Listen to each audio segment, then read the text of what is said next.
Hello and welcome to the Hoop Collective podcast. We talk about the NBA, which we are doing on Friday morning, about 2:45 a.m. Eastern Time.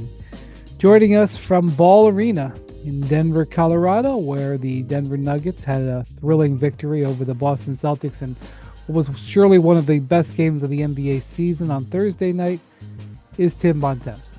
Hello, everybody, and welcome to Sleep Update Theater, because I'm sure we'll get plenty today.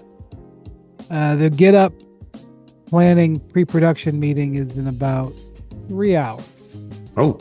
I will be an active participant. So I'll be headed for my flight home. Joining us from Dallas, Texas, where about 9 hours ago he watched the Mavericks defeat the Miami Heat. And Luka, I believe, had his fifth consecutive 30-point triple-double, which is some crazy streak that because the Mavericks are losing, I don't think is getting the proper attention, and it won't get it in this podcast either. Bontemps MacMahon.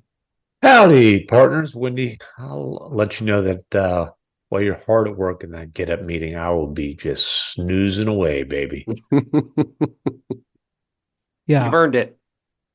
Well, anyway, the Nuggets earned a real high-quality win in a game that lived up to the billing. Both sides, fully healthy, at least in terms of active list. Both sides rested. Both sides caring about the game, going after it, everything you could want. And Bontemps, if this was a playoff series and this was game one, and the Nuggets were ahead 1-0 after their, what was it, a 4-point win? Is that what they ended up with? 6. Do we want to say they're up 2-0 after the first two games? That's what I was going to say. They'd be up 2-0. That's how I would call it. Personally. Yeah, I guess so. I like 1-0 better because this game was, just happened. Arbitrary endpoints. Yeah, I like 1-0 better. I'm sticking with 1-0. Sure, it's your pod. I would watch this and say this thing's going 6 or 7. And I would, of course, favor the Nuggets because they are 2-0 against the regular season. They did win this game. They looked very hard to stop under pressure situations, but I felt that this is a pretty evenly matched situation. And I think that the Celtics, there was a ball in the air inside 2 minutes. It was Jayson Tatum who shot it. And I'm sure you'll have a lot to say about Tatum here in a second, Bontemps. But there was a ball in the air that would have put the Celtics ahead inside 2 minutes. And, inside 1 minute, 45 seconds to go. Was it 45 seconds? Yeah, right inside 1 minute. And considering the Celtics didn't play their best game at all, the fact that there was that shot was in the air, illustrates why I think this will be a great series. And it certainly was the type of game that exactly is what you're looking for in a playoff series as well. So Bontemps, you were in the building where there was actually quite a few Celtics fans. What was your takeaway from what you watched in this game a couple hours ago? Well, let's start with that part because Michael Malone got to trot out the same line he got to use about the Lakers and say, "To the victor go the spoils." The Celtics fans could take that L home, baby, which got into my story. Look, this was, I think, in a lot of ways, this game was a repeat in virtually every way of the first game in Boston. Incredibly high intensity game, incredibly well played game on both sides. Everybody's playing really hard, playing a ton of minutes. All the stars are playing. Everybody's healthy, invested, etc. And Nikola Jokic was sensational in both games. First game, he had 34, 12, and 9. That was coming off of the death of Decky before that. Obviously, very emotional game for him. Tonight, he has a 32-point triple-double, hits Aaron Gordon on a lob for the game-winning, or game-sealing, I should say, play with 19 seconds to go after Tatum, who had a horrific game, which we will talk about plenty, missed an absolutely wide-open corner three that he had plenty of time to test the wind on the prior possession that had a chance to put Boston ahead with 45 seconds to go. But I agree with you. I hope this is the NBA Finals. I think these are the two best teams in the league. I think it would be an unbelievable series, and we've seen these two games have been fantastic, and there's all sorts of things we'll get into from a tactical perspective that I think over the course of 7 games would be awesome. But to me, the brass tacks of this are, in the 2 games these teams have played, Nikola Jokic has been awesome, and Jayson Tatum has been close to awful. And in this game in particular, he was awful. And if the Celtics are going to win this series, if it happens, Nikola Jokic is going to be the best player. That's already a hill that you're going to have to climb. Jayson Tatum cannot be bad in these games. He's got to be really good. And he has been very bad. He was very bad today. He was not very good in the first one. And again, if you're the Celtics, you want to say, hey, we shot 30% on threes in the 2 games. Tatum was bad in the 2 games. We didn't play well really in either game, and we were right there in both of them. Yeah, that's true. But Denver, as Tatum, I thought, summed up very nicely after the game, is a team that does not ever beat itself. And for a Celtics team that, as we've all seen in the playoffs, likes to make life difficult for itself all the time, if they do that against this team, they ain't beating this team, because this team will kill them on it every single time. Yeah, and look, you're not going to blow the Nuggets out. You're going to have to beat them down the stretch. And, you wrote about it again today or yesterday now. We've talked about it many times. The Celtics statistically are one of the best teams of all time, but you just have a really hard time trusting them to close out elite competition. And this adds to that. Whereas Joker, like, you dump the ball down to him in crunch time and you believe he's going to make a play, whether that's spinning for a tough little hook over Porzingis, or I think at the very next possession, going into what looks like a jump hook, and nope, it's that little lob to Gordon that he loves to do, and has done it in a couple of dagger situations here just over the last week. And look, people don't like when we say that Tatum is a second-tier superstar, but this is the kind of game that just makes that an obvious statement. A first-tier superstar is a 2-time MVP, a finals MVP, who has a 32-point triple-double where he shoots 11 of 19 from the floor. Tatum, it was an off game. Man, you can't have a 5-bucket, 5-turnover dud like that in big games. And honestly, dude, you don't see SGA or Luka or Giannis have these just non-impactful 12 or 13-point games ever. There are levels to superstars, and Tatum is on the second level in the league. That doesn't mean that the Celtics can't win a championship, but that is going to be a challenge. Boy, there was a play in the fourth quarter with about 4 or 5 minutes to go in this game that really spoke to a lot of things, in my opinion. It wasn't the game-defining play by any means, but Tatum was obviously having difficulty getting any sort of rhythm. He had driven to the basket a little bit early in the fourth quarter, but had not gotten to the line. Was actively avoiding contact in the paint, was trying these circus layups, like these up and under crazy things that had no chance of going in, instead of going through people like, frankly, Jaylen Brown was, who, by the way, in this game had 41 points and was awesome. That was one of the best games Jaylen Brown's ever played. I agree. We'll talk about Jaylen in a second. But there was this moment, the Celtics were making a run. They had cut the lead at that point, I believe, to 7. And Tatum made a good defensive play. He stepped in front of a pass and got an interception, and it created a 2-on-1 break. And Drew Holiday was on the break with him. I can't remember the Denver player who was back. Jamal was in the middle of him. Jamal Murray. So a guard. And Tatum was on the move after the steal and gave the ball up through a bounce pass, like from the top of the key to Drew Holiday, and just didn't want it. Almost from half court. Was it half court? I mean, it was a little bit over half court, but he was far out. He just gave the ball up on a 2-on-1 break to Drew Holiday, not Jaylen Brown, not Porzingis. Gave the ball up to the smaller player and said, "Here, you take it."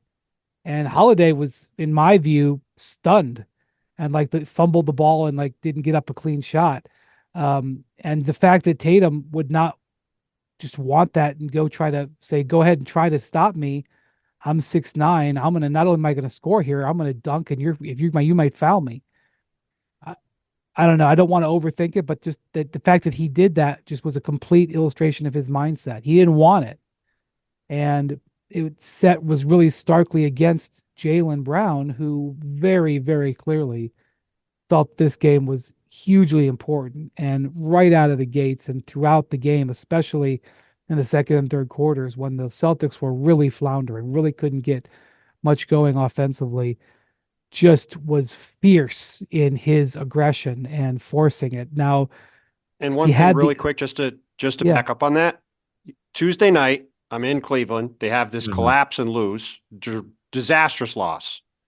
It's a And rough 5 everybody, I quarters mean, for Jayson disastrous loss. They I'm just snapped saying, an 11 no, game win streak, but- I don't mean it was like I don't mean it was an awful loss to blow a 22-point lead in 9 minutes. That's all. Right. That's all Your I'm point saying. is no way they should have lost the game. Yeah, that's all I meant by disastrous. There was a disastrous 9 minutes. They lose the game. That's all. It was ugly. They lose. Everybody was kind of like, it's a game, whatever. Jaylen Brown goes in the press conference and in the press conference room is like, look, this is not a game to be forgotten about. We are trying to win a championship. Mhm. These are the games. We can't be making these kind of mistakes. This guy had a lower back strain of some, I mean, it was a long word that I said a couple times on TV today, and I honestly can't remember now because my brain is fried. But he had a lower back strain, wasn't sure he was going to play. And he just is able to play and backs up everything he said with a big time game. I just want to make sure that part was said because he said a lot of stuff after that game about how they needed to respond, and he responded in a really big way on a big stage. Well, and going back to Cleveland, obviously they blow the lead, terrible down the stretch, and it comes down to the ball's in Jayson Tatum's hands. Okay, MVP candidate, deliver, and he jacks up a crap shot. Just a ugly, contested, soft fadeaway. Kicked his leg out. He kicked his leg out to get a foul, which he got for about 2 minutes, and they overturned. Yeah, got it until they looked at the review. They're like, "Oh, yeah, that was awful." And he got hammered pretty hard, not by the defender, by media, fans, et cetera, et cetera. There was a whole lot of spotlight on Jayson Tatum's clutch woes, and I mean those numbers are not pretty. Like he's literally among stars, one of, if not the worst clutch player in the league this season. I wonder if all that had any kind of carryover going into this game, because this is like it's very shocking to see a superstar come up this small in a game like this. Yeah, he was probably, just about everybody else on the Celtics of their rotation. Maybe not Al Horford, but Horford, Yeah, had a big task. But the rest of the Celtics players of their core group could look at you and say they really laid it on the line. They didn't have a great shooting night. Porzingis missed 14 shots, but he played a very active game. But Tatum really, his last 5 quarters are rough. mm-hmm. It's a rough, that fourth quarter in Cleveland, and then this game here, considering everything, it's a rough one. And he got the shot, and what? I mean, he's probably 45-50% on a wide open look in the corner. He missed it, whatever, but on the heels of the way he played in the game, it was hard to see because he was open by 12 feet, maybe if not more. It's just an exclamation point on a really rough couple of games, really, for him, or at least close to one game and then come back and this next game. And look, I'm not saying Jayson Tatum can't lead the Celtics or be the best player on a Celtics championship team. Wendy, you talked about you called it a checkered playoff history, which I think that's fair. Like you look at the overall body of work and not nearly as efficient. I mean, Jaylen Brown has a checkered playoff history. He's had some moments where it's really hard to defend him, but you never get the impression that Jaylen is being meek. Right. Yeah. But at the same time, in fairness to Tatum, I want to point out that checkered playoff history includes a 46-point performance in Milwaukee in a winner-go-home Game 6. It includes a 51-point performance to beat the 76ers in the Game 7 last year. So we have seen this guy rise to some, pretty massive occasions. But, man, tough couple of nights for him this week. Look, you said it best before. There's levels of these things, right? Jayson Tatum's a fantastic player. He's one of the 10 best players on the planet. He's not one of the 5 best players on the planet, in my opinion. And whether you want to debate whether he's 5th, or he's not at number 1, which is where the guy they played against today is. Because that guy is at the top of the mountain, as you said, is the reigning finals MVP, 2-time MVP, maybe a 3-time MVP in a month. And as you said, you get in the final 5 minutes of a close game, and you have the Jamal Murray, Nikola Jokic pick and roll, and you have the Celtics offense, you're taking the Jokic-Murray pick and roll. You're taking it every time.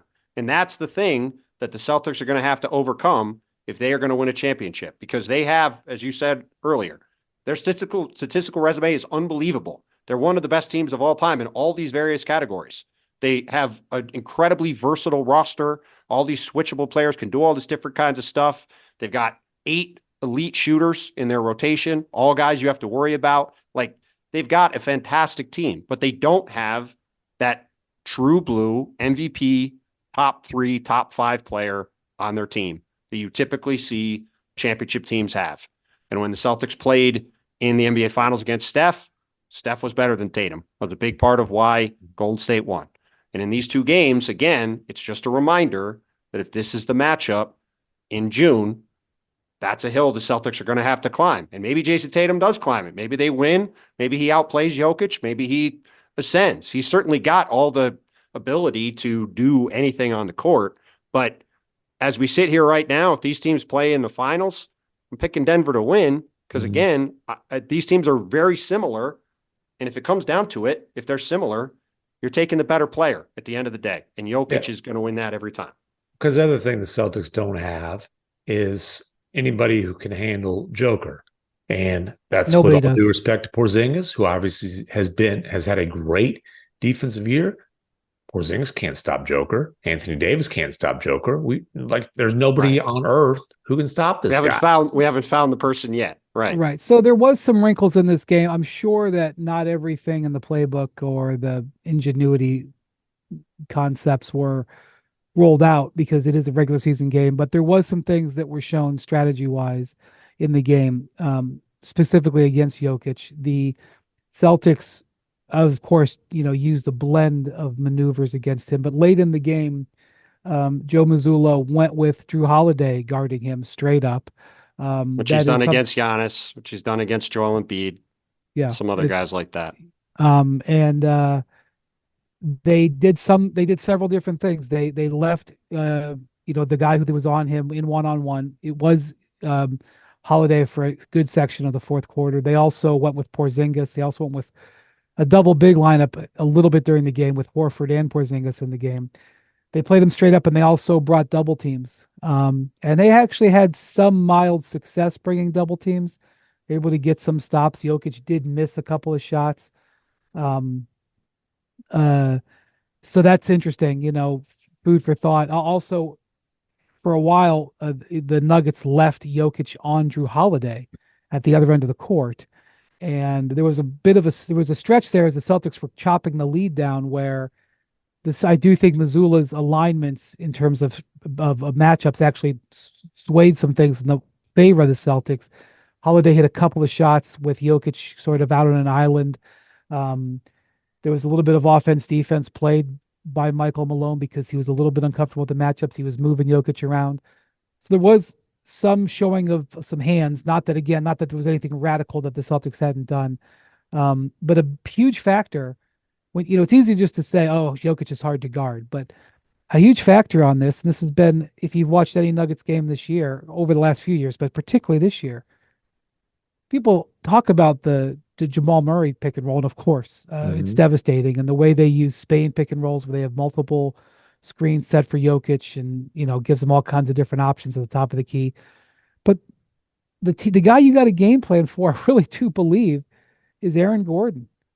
And Aaron Gordon's ability to come on the weak side and be basically a safety valve for Jokic is just an incredible weapon. And several different times in this fourth quarter, including in a vital moment where the Celtics needed a stop, and Porzingis was all over Jokic. Jokic did two different spin moves on the same play, which Porzingis, who is challenged guarding Jokic because he can get bullied. Jokic can basically just dribble through him. He was kind of all over him. And Jokic did a great job. He did a great job on that play. Yeah, Jokic throws a hook pass.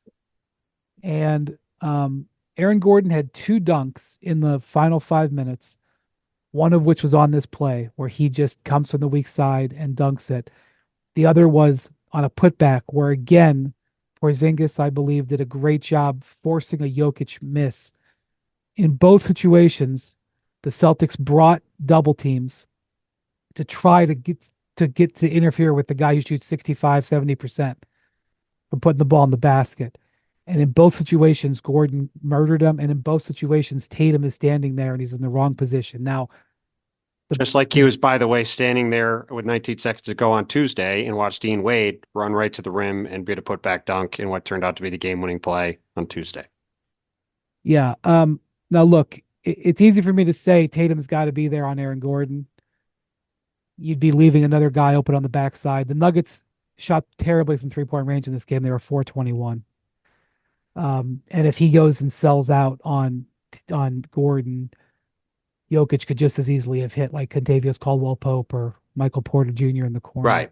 You're not going to fool Joker. He's going to make the right read. I know, but I really do think that just in general, Gordon is such a killer.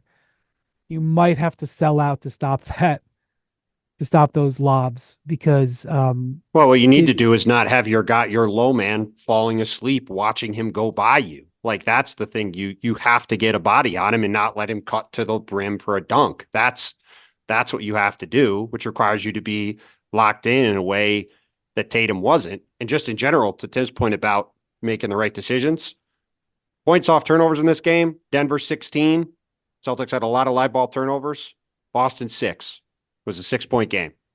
Like, there were some missed free throws and other stuff, but the Celtics missed 9 free throws. Jaylen Brown got to the line 14 times, but missed 7 of them. His most misses in a game in his career. That's obviously not great. If you're the Celtics, you're looking at that going, what happened there? But again, if you're the Nuggets, you're looking at it going, well, we're not going to shoot 421 from 3. But I don't know. They're going to well before it even is the potential matchup with the Celtics. Teams are going to have to probably just say, we can't let Aaron Gordon beat us. And if that means Jamal Murray does it, if that means Caldwell-Pope or Porter do it, Gordon is just too good. In fact, Jokic said on that play, that double pirouette that he did, he didn't even really see where Gordon was. He just knows what side of the rim Gordon's on, and he knows where to put it, and he just throws it up there and just assumes he's going to be there. Well, it helps that Gordon's a former. Did he actually win a dunk contest? He got robbed. No, he didn't. Whatever. He twice kind of got he's a freaking acrobat who, like, Joker usually puts it on the money, but you just kind of got to put it in the neighborhood for the guy. He's amazing. Joker has 102 assists this year to Aaron Gordon. Just to Aaron Gordon, he has 100. God, I don't know the numbers, but 75 of them got to be for dunks. And again, this all comes back to the Nuggets. Tatum, I thought, summed it up perfectly. The Nuggets just do not beat themselves, and if you don't block out that cut from Aaron Gordon, he's going to get a dunk. If you double at the wrong time, like Jaylen Brown tried to come over and get the ball from Jokic, he just picked it up over his head and picked it right out to the corner to KCP, who he ran off of, and he had a wide open 3. Like, if you make any mistake against them, you're going to get killed every single time. So much stress on you.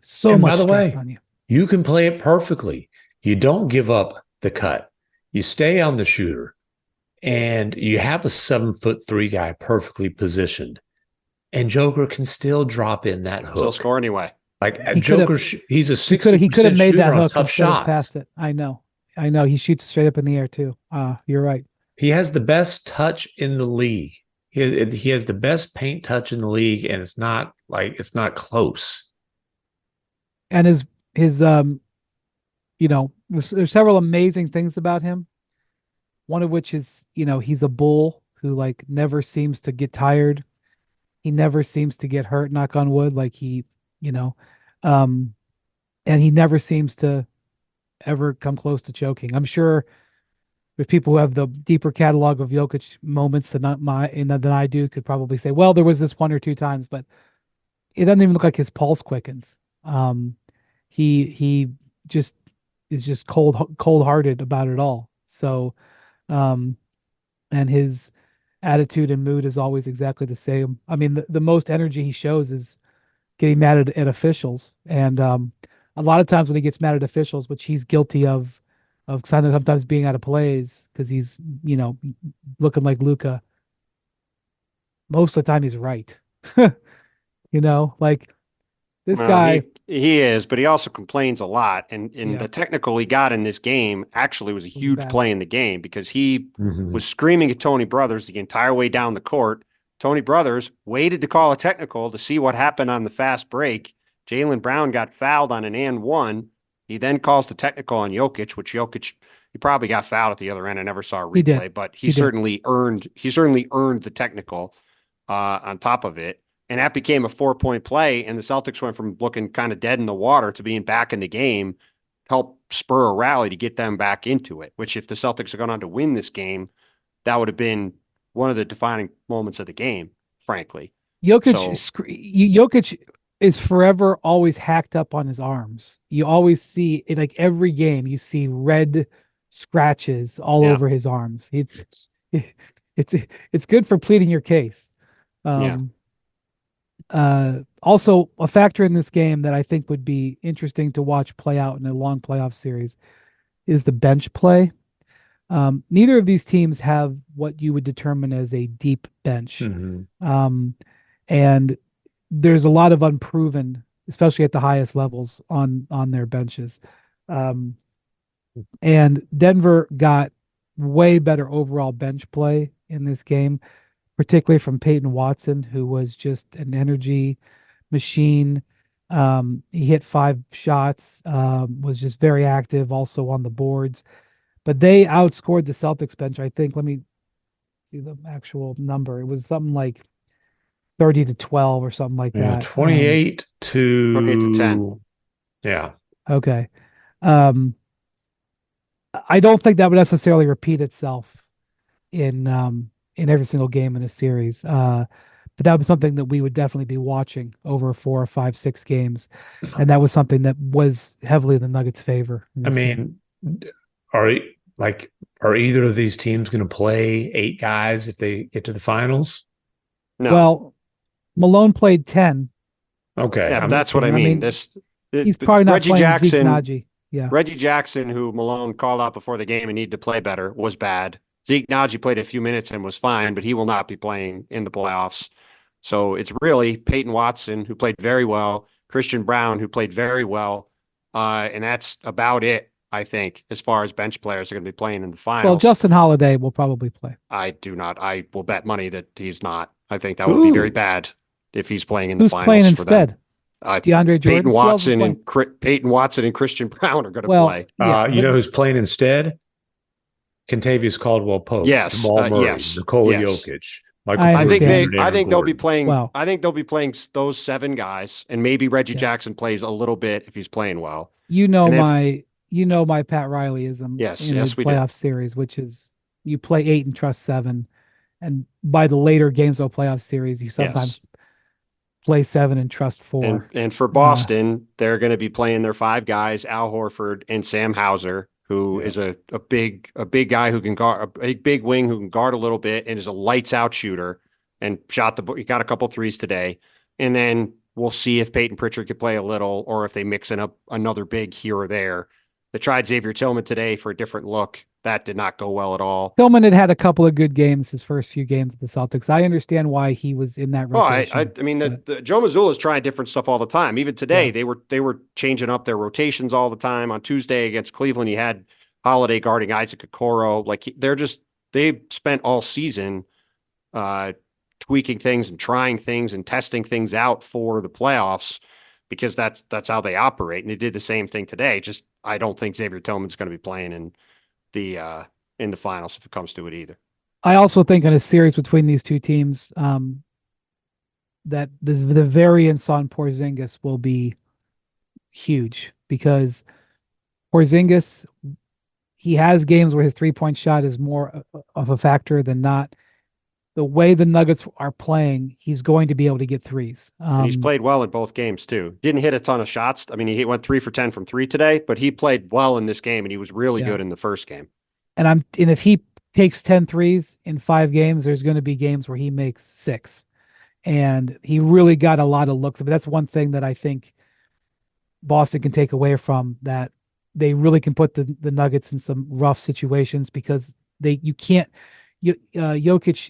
is limited in how much ground he can cover defensively, and Porzingis did definitely cause them some headaches. There were a couple of times where, well, first off, he hit 2 3-pointers right out of the gate in the third quarter. Michael Malone called a Popovich timeout less than a minute into the second half.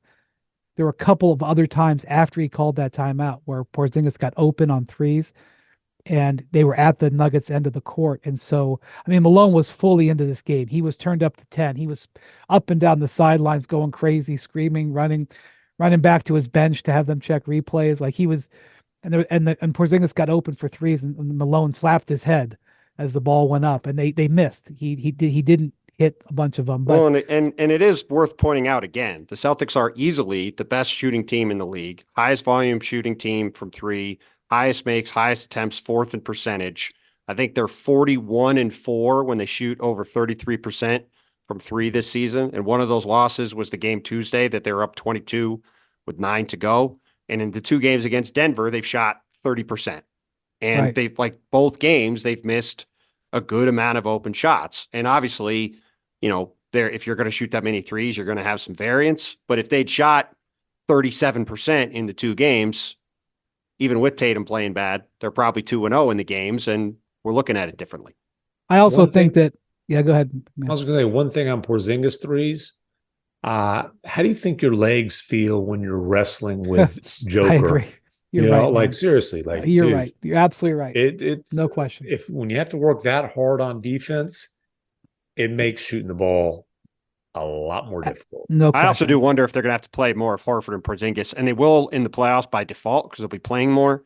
I do wonder if you need to have the 2 of them together out there, maybe against this closing lineup. I mean, you've talked a lot, Brian, from the beginning of this Denver run about how big they are across the board, and they might need Horford out there for his size just to lean on Jokic and allow Porzingis to maybe back as a roamer to help on those lobs and other things, or try some stuff like that to see if that can work. Because, I mean, as you said, Big Man, I think Porzingis played pretty well defensively, and every time Jokic got him on his hip, he was able to basically just work it down to the block and, either lob it up to somebody or have a pretty close shot at the rim.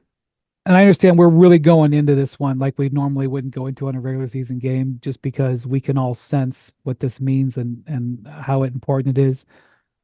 I do think the Celtics hunted mismatches a little bit too much. I know that this is because of their ability to shoot threes and, create situations, that this is something that they do regularly. I do think, especially in the second half, they went through some periods where they really weren't scoring, and they were really hunting the mismatches on the screens where they got switches and not moving the ball, and the ball movement generates threes. So in this game, they take 38 threes, which is not bad, but they're better off when they're up mid 40s into the 50s in threes. I'm not saying they needed to take 10 more, but I do think there was some possessions, and part of it was because Jaylen Brown had it going so much that they were kind of leaning into that. And part of it was because some of the decisions that Denver made on, who they were switching. But I think also if we were going into a game 2, that would be one of the things we'd be talking about in between would be, do they need to look for more ball movement as opposed to just hunting that size? But it's an easy trap to fall into when you've got a guy like Porzingis who, a lot of times is in the post and has 8 inches on the guy who switched on. And the crazy thing is, I haven't looked at Porzingis's post-up numbers in the last few days, but it's like a 1.4 points per per awesome possession thing. Efficiency. And which is why they're going to it, I know. Yeah, this is the same Kristaps Porzingis who, remember the famous Rick Carlisle rant, the post-up's not a good play anymore. It's not a good play for a 7'3" guy. Yeah. At the time, he was averaging 0.54 points per post-up. And it's confidence. I think it's probably getting, rhythm and his legs under him and all that kind of stuff. But it's amazing how a guy who wanted to post up and the Mavericks were like, hell no, and they have numbers to back it up, is now just unbelievably efficient in those situations. And by the way, it's why the Celtics traded for him. It's for matchups like this, because they saw time and again that Tatum and Brown would get into these isolations and struggle, and they sort of became a one route team. To use a soccer term, they would sort of just play one way, and this gives them a totally different dimension. And it's been a big part of why they've had so much success and why Porzingis has fit in so seamlessly and why they feel like they've got a chance to go farther and do more this year than they have in the past. Yeah. So I don't know if we've probably pretty much exhausted it at this point, but I sure hope we get some more of those in the spring. That would be pretty great. I don't know how you're beating Jokic 4 times. The Nuggets have demonstrated this season that they are not the same execution level team on the road than they are at home. And it's fair to point out that right now the Celtics have a 6-game lead over the Nuggets. It's effectively a 5-game lead because a tie would go towards the Nuggets at this point. It is fair to point out that home court would potentially be some equalizing factor. But what's the Celtics home record? A lot in 2, but I know 29-3. What was the first one of those 3? Yeah, I know. Listen, Joker don't give a damn about going on the road in the playoffs. No, if you're Boston, if you potentially have a game 7 at home, it's going to feel a lot different. I know, but if you're in Denver, if I'm trying to create a case on how you can beat them 4 times, yeah, you got to have home court advantage. For sure. Listen, that's what I'm saying. Can we also just mention the 52-80 jerseys are hideous? They are really bad. By the way, Wob, to your point, Worldwide Wob, our buddy Rob Perez, tweeted this earlier. This is probably the biggest game of the season, and we have both teams wearing these ridiculous city jerseys, and we have the Celtics wearing a white jersey on the road, and not their traditional jerseys, which are like one of the 2 or 3 best jerseys in the whole league. Enough with these city jerseys. Well, the Celtics don't get to choose; they have to react to what Denver is playing. Whatever, it's ridiculous. It's a ridiculous situation. Well, they need to burn the 52-80 jerseys. They're so bad. The Nuggets have a lot of cool jerseys too. Those ones are not, though. Yeah, I in this particular game, you don't need the mile high at center court. You don't need a gimmick in a game like this. No. But anyway, it's a fair point. There was actually some pretty remarkable basketball played all over the place Thursday night. There was a game-winning steal dunk by Domantas Sabonis in Sacramento, with the reigning Cojones Factor Player of the Year fouled out. Well, and with Victor Wembanyama not playing, they were down 5 with it. No, but they were down 5 at home with a minute to go. It looked like the game was over. Let's not talk about how the Kings were in a situation where they needed. I'm just saying, I was trying to follow what was going on in those games and the one here, and I looked over. I was like, oh man, these guys are down 5. Fox is fouled out. This thing is over. The Kings are absolutely all over the board right now. They really are. But that was 3rd place. That's the bronze medal. That's the brass medal. because I don't. Is Cojones Factor player of March over with, MacMahon? I mean, look, Ant made one hell of a case. And like he completely dominated the fourth quarter offensively. The one thing he did wrong was miss a free throw, and all that did was set up maybe the most spectacular play of his career. And I can think of two other blocks that I've ever seen that were that level of spectacular.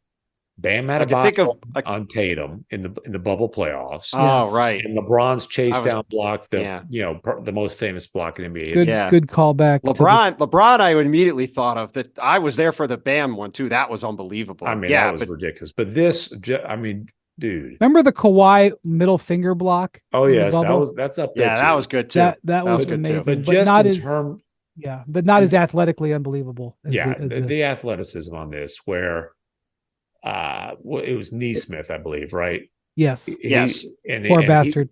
He's got a layup, a transition layup that would have tied it up at the buzzer. Ant sprints from the free throw line past a whole bunch of people to the rim, leaps, swats the thing with his left hand. That word doesn't cut it. Smashes his head on the rim, hard. His armpit. Like, I think his armpit touched like the freaking square. He was so high. It might have touched the foam on the bottom of the backboard. His shoulder hit the bottom of the backboard. His head hit the rim, and his hand hit the top of the box. It was unbelievable. So there's he eyed it up from the 3-point line. You could see him eyeing it up the whole time. There's a low angle that is in slow motion. But if you watch it, even in slow motion, he's going up so fast. First off, it looks like it's manipulated video. Yeah. Because he jumps, and even in slow motion, it doesn't seem, your eye doesn't believe how fast. And he also jumps straight up. Yes. Like he had a jetpack on. Yes, it's exactly right. It looked like there was an unseen trampoline because there's no way. Slam ball. Your eye is not believing that a man that size can move that fast straight up. A 6'4" guy hit his head on the rim while blocking a shot. And not just like grazed it. He like might have dented it. That means he's off the floor at least 44 inches. Well, he said it was the highest he's ever jumped, I believe. He must have had some level of adrenaline in his system because this leap was almost inhuman. Like, I don't know what the record is for the high jump, but, the U.S. track and field team may want to consider trying to recruit him. He's going to be on Team USA, but, because that, and then the thing about the play is not only does he hit his head on the rim, he then crashes headlong into the floor. He basically breaks his fall with his arm. With his hand. It could have easily busted his wrist. He looked like you outside the White House. He did. A couple of years ago. Listen, he did. That was my first thought. See somebody land on their hand like that. It's not good. And he crashed to the ground in a fall that, like, if you weren't already gasping, I mean, I gasped several times tonight. One of them was on Aaron Gordon's putback dunk where he just sort of roundhoused it.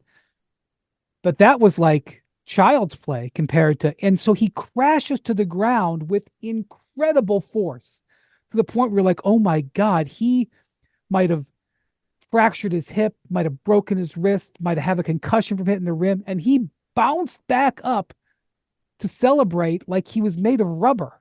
He bounced up and was jazzed around. Now, obviously, he's literally feeling no pain at that moment. And there's some fan videos. I encourage you just for fun over the weekend. There's some videos of the fans that fans took on their phones in the arena where you can hear the native sound. Gotta find them because the reaction in the arena of what they just saw is just amazing. And oh, by the way, he had 44 points in the game. Yeah, I was going to say, the thing we haven't talked about is he had 3 straight ridiculous shots, a pull-up 3 off a Rudy screen, and then got in the lane twice on ridiculously hard shots, 3 possessions in a row to put Minnesota in a position to take over that game.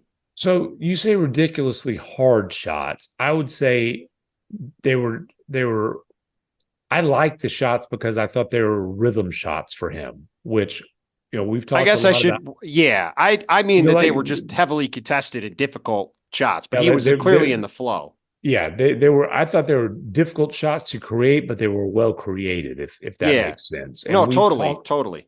because we have talked about, kind of the Tatum thing, like the Wolves' struggles to close, and Ant being 22 years old, learning on the job. I thought the way he was operating, and look, we haven't even mentioned Karl-Anthony Towns. Right. It was a big news day. The for torn the Wolves. meniscus. They know he's going to be out. I'm sure Ant knew going in that game that Cat's going to be out. Sounds like at least the rest of the regular season. They hope to get him back in the playoffs. So you've got all that going on. But I thought that he was as poised and under control while absolutely carrying the offense in crunch time as I've seen him. Well, the offense is going to need help because so Towns on Monday in Portland, it was in Portland. No, it was home. It was home to Portland. Suffered a meniscus tear in his left knee. They spent 2.5 days getting imaging and consulting a whole bunch of people on what to do. And though they didn't announce this, the implication of the timeline indicates he's going to have a partial removal of the meniscus. He's going to have it snipped off, which is really the best case scenario. I mean, there are situations when you have meniscus injuries where you can play through it, but you're really risking a lot of things that way.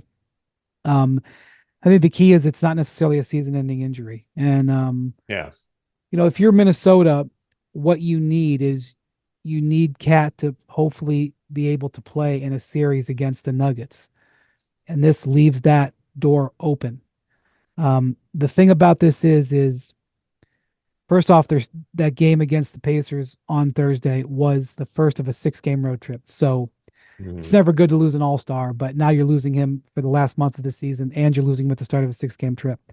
The second thing is Denver is right on their heels. They're a game behind them. And they've got 3 games with the Nuggets left. So the Nuggets are sitting there holding a golden opportunity to not only walk the Wolves down, but also grab the tiebreaker in what they can really put them in a bad spot in a potential series. So that's just a bummer. And where this is going to hit the Wolves, I believe, is just with the scoring, because Towns is, he's averaging 22 points a game. Their offense was already a question, right? Yes. And so what they did in the first game, and I think their plan going forward, is to start Kyle Anderson, and they have him and Jaden McDaniels as sort of their 2 forwards that they can move around. And when you have Karl, you're gonna have to play a little slower. Kyle Anderson is a guy who can bring the ball up the court. There is some window there. There's some things you can do that Towns can't do. But right, all you need to know about it is they signed T.J. Warren. Well, I thought his career might be over. They signed T.J. Warren to a 10-day contract and played him 17 minutes. I think it was 16 minutes within a day of signing him.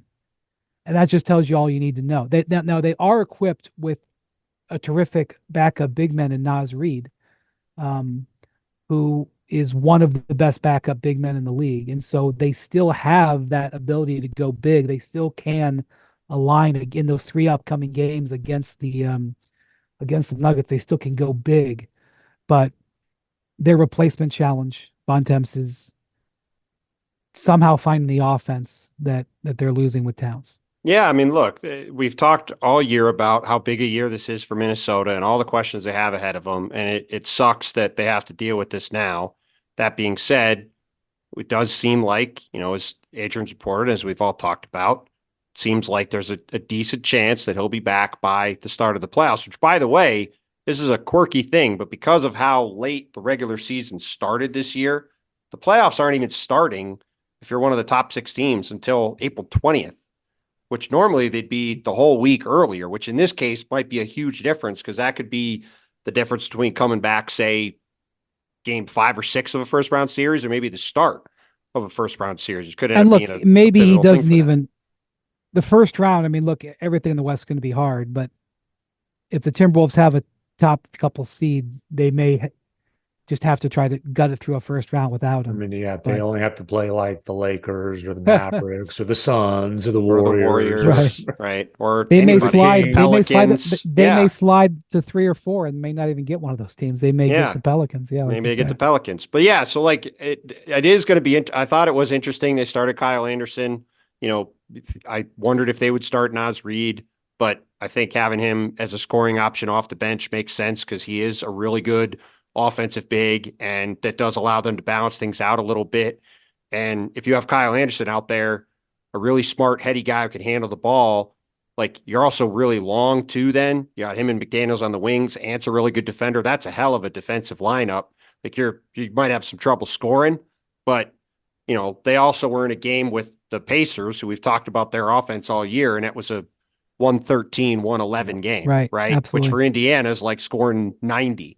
So, you know, I think if you're Chris Finch, that's probably the best way to play it, to try to grind out wins with Rudy Gobert in your defense and let Ant be your closer. Yeah, at yeah. least And tonight it Gobert worked played pretty 40 good. minutes Right. in this game, and I would assume that's going to be a more regular thing. Yeah, Yeah. I was going to mention Gobert playing 40 minutes. He averages a little bit under 34. He's going to have to play heavy minutes. You know, you call Naz Reid one of the best bench bigs in the league. The reality is his role has been he's a power forward. When he's Right. playing with Cat bumps to the 5. Obviously, when he's playing with Gobert bumps to the 5. He's going to have to play whatever backup center minutes there are. But, you know, they're going to have to rely heavily, even more heavily, on Gobert. And, you know, it wasn't 44 points with maybe the most spectacular game sealing block I've ever seen in my life, but Gobert was huge today too. 18 points, 14 rebounds, a few blocks, a couple of steals. They're going to need the best of Gobert if they're going to have any hope of hanging on to a one seed here. The other thing is, for entertainment purposes only, you may want to lean into Ant totals because Yes. he took 35 shots. And by the way, he's going to need to do that. I agree. Because he may have McMahon's more. point, like he can create shots on anybody, and they just aren't going to have a lot of shot creators. And by the way, you alluded to it a little bit. They have to play a back-to-back tomorrow in Cleveland. Then they go to LA from Cleveland, which is a heck of a road trip, to play the Lakers and Clippers on Sunday and Tuesday. They then have a couple games with the Jazz, and then they play at home against Denver, Cleveland, and Golden State. So that is a pretty pivotal take some couple of weeks. Well, maybe, but that, like, if they could survive those couple of weeks, that could put them in decent shape to maybe survive this thing, because their schedule, the last few games of the season, gets a little lighter for them. Well, I like their odds in those Utah games. The Jazz right now are number 10 in the lottery odds, and a top 10 protected pick this year to OKC. Boy, I wonder how that one's going to play out.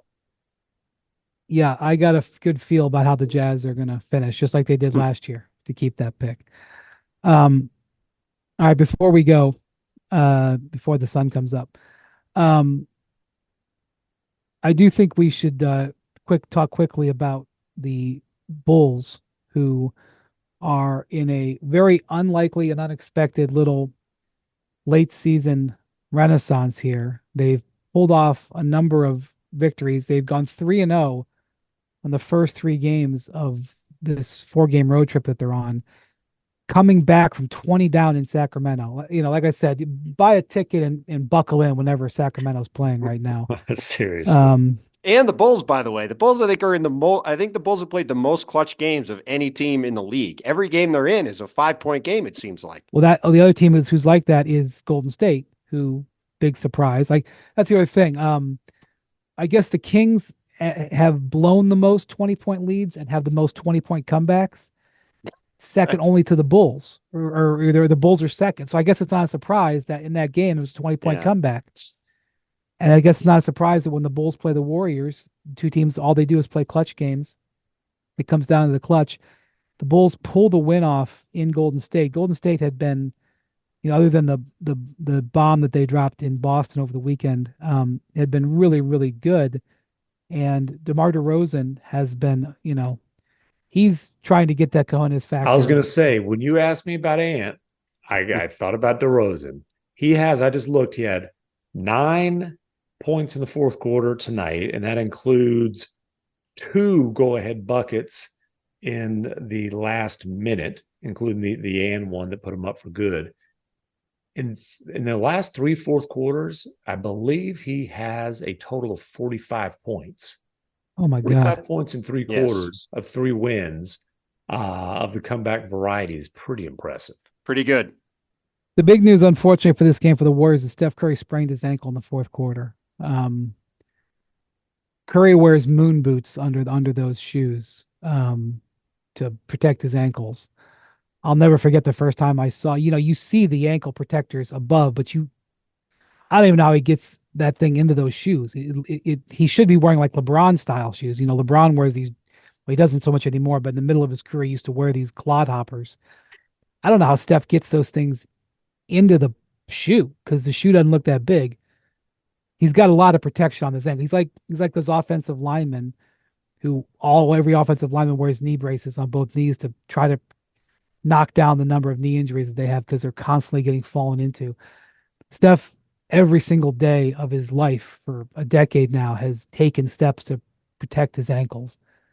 That said, he did turn it. You can't do anything about an ankle turn in the NBA. It happens. The Warriors are in a fight to try to climb out of the 9-10, and I really liked their chances of doing that because their schedule was most favorable amongst all those teams. But you can't account for injuries, and now I don't know if Steph's going to miss some time. But to lose Steph and to lose a game to a sub 500 team at home that you're expecting to win, not the best night for the Warriors. Yeah, plus the Mavs won to give them just a little bit of breathing room, and the Kings won.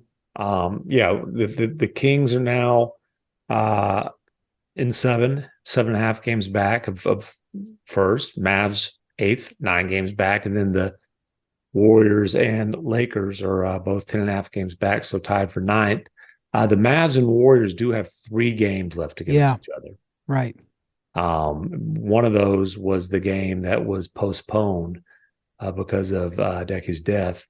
But they have 3 games left against each other, and needless to say, those are going to be huge. Whatever injury news that comes out on Steph is going to be huge. The Mavericks, they got a win they desperately needed tonight because things had not been going well. It's crazy. Luka's got 4 straight 35-point triple doubles, never been done in NBA history, and they just snapped a 3-game losing streak in the 4th one. It's insane, but they got a really nice comeback win, right? Weren't they behind in that game? Yeah, and they still are the worst defensive team in the league since the All-Star break statistically. They've made some lineup changes. They put Daniel Gafford in the starting lineup, bringing Derek Lively off the bench, and then also Derek Jones Jr. for Josh Green. And they proceeded to give up 29 points in the first 7 minutes and fall down by 15. Now, from that point on, not to damn with faint praise, but they did play by far their best defense since the All-Star break. They held the Heat 225 or under in each of the last 3 quarters, and then Luka just did Luka stuff, and Lively came in and played really well in the 4th quarter and helped them close. Dante Exum was huge closing. He's been a guy who missed most of 2 months and is coming back. Anyways, it's going to be, I think, from 7 to 10, but I think really Mavs, Lakers, Warriors, how that's gonna end up playing out is going to be awfully interesting. The Mavericks do have the tiebreaker over the Lakers. Well, look, I looked up the projections just now just to see where they're at. We talk about how thin all the margins are on these things. The Thunder and Wolves are both projected to win 56 games. The Nuggets are projected to win 55 games. The Kings are projected to win 47 and be sixth. The Mavs and Suns are projected to win 46 and be tied for seventh and eighth. The Warriors are at 45 in ninth, and the Lakers are at 44 in 10th. And I can tell you, every day as there's a weird game like the Bulls beating the Warriors, that shifts by a game one way or the other every day up and down the standings. And that's the kind of thing we're looking at for the next 6 weeks. The Spurs had the ball with the chance to take the last shot and ended up losing in regulation in Sacramento. If Sacramento loses that game, they're right now projected, I think, to finish ninth. Instead, they're projected to finish sixth. That's what we're talking about. And that could be how close the margins are 6 weeks from now with how this thing plays out. Well, and the other thing is we've talked about Steph's ankle, and they haven't said anything official, but it sounded like the guys in that team are anticipating that he'll be out for a little bit, hopefully not long, but we'll see. It was a pretty rough limp going off. And then I don't know, man, LeBron limped off. LeBron's obviously dealing with an ankle thing. I think that thing might flare up when they're down double figures around 3 minutes left. I think that there might be some of that going on. But he's a guy in his 21st year who's managing things. The Mavericks, after having all kinds of injury issues throughout the course of the season, are the healthiest of that bunch. Who's going to be most sore on Friday morning, which is now? Is it Ant or is it Steph? Because Steph. Ant's 22 years old. And by the way, like you said, he bounces we back. mentioned this. During this game, he twice went to the locker room to get treatment for injuries. Yes. And just bounced back out. Yeah, to be clear, twice went to the locker room and came back out and played almost within 3 minutes. He turned his ankle on the first play of the game. Yeah. In our group chat, Bontemps kept saying, or maybe it was you, MacMahon. It was both of us. We both had an Ant, like, hey, Ant just left. I don't remember what the second one was. I just saw him getting... Finally was declared, we're not going to update each other on Ant leaving the floor unless the Wolves put out a injury report. Our buddy Chris Hyde from the Star Tribune, I was texting with him. He goes, man, this is happening at least once a week. And there's been games this year where they have said he's done for the night and he's come back and played. So, What a magnetic game. What a magnetic personality. Listen, anytime he shows up, he might be a little bit tardy, but he is fun to watch. Sure is. Listen, he's got a newborn. I'm sure the 6-game road trip is difficult, but he'll sleep. He'll sleep. He will sleep. And with the Steph thing, like in Towns, it is just crazy. Mm-hmm. It seemed like for most of the year, we didn't really have that much injury stuff to deal with. And over the last 3 weeks or so, man, it has just been a brutal run of injuries where, you Steph and Towns and, LeBron's been dealing with this ankle thing for a while, and you got all these different guys in the West. And then in the East, I was going to say in the East, Cavs are down 3 starters. The Knicks are down 4. The Sixers are down 4. Like Chris Middleton hasn't played in a month. Like all these teams are just all dealing with massive injury crises all over the place. Which is why it was so great to see the Nuggets and Celtics play with full lineups on Thursday. All right. Get up. Zoom is in 2 hours and 12 minutes. Oh, thanks to our producer, Adi, who's filling in for Jackson. Jackson saw what time this pod was going to be. And Jackson could be bothered. He had better things to do. No. Jackson's off. Thank you, Adi. Thank you, MacMahon. Thank you, Bontemps. Thank you for listening to the Hoop Collective. We will be talking to you in about 15 minutes, I think, is our next podcast. We'll be talking to you very soon. Adios, amigos.